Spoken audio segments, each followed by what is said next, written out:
On jeste imao, evo kako gledamo ovaj novi optimizam, on je nosio sobom jednu energiju optimizma, jednu energiju koja nas je okretala svetu. Ja sam ovde donela ovu knjižicu, 101 citat koje daje neke njegove misli koje su izuzetno značajne i danas.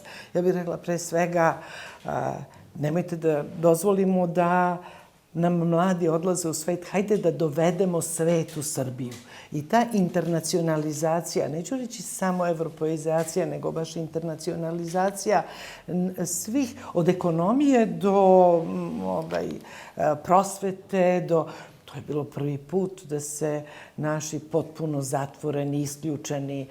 Naravno, ono što je jako važno, on je bio sve drugo, a nije nikad koristio narativ viktimizacije, koji je dominantan narativ srpskog političkog života od 80. godina.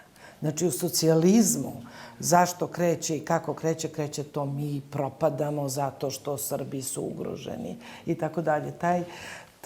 To jadanje koje je 90-ih bilo onda potkrepljeno i nekim objektivnim faktorima koji su bili embargo i tako dalje, pa na kraju bombardovanje, ali njega niste čuli. On u tom narativu viktimizacije nije bio, on je bio u narativu budućnosti, u narativu rada, energije, promena, reč reforma je bila ključna, koja je u stvari u onom trenutku bila i neophodna.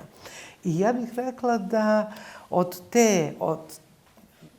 te zaostavštine ostaje upravo svest potrebe izgradnje sistema. Ja možda ne bi na lik i delo Zorana Đinđića gledao isključivo kroz neke ideološke okvire, ja bih više posvetio pažnju time da gledam Zorana Đinđića kroz vrednosti. Znači, to što je Zoran Đinđić pričao i to za šta se zalagao je bila sušta suprotnost od onoga što je tadašnja ekipa na vlasti, koja je dobrim delom i sada na vlasti, sušta suprotnost, dok je Zoran Đinđić i Demokratska stranka u tom trenutku, mislim, a i sada, pričala priču o jednakosti, o inkluzivnosti, o ljudskim pravima, o pravnoj državi.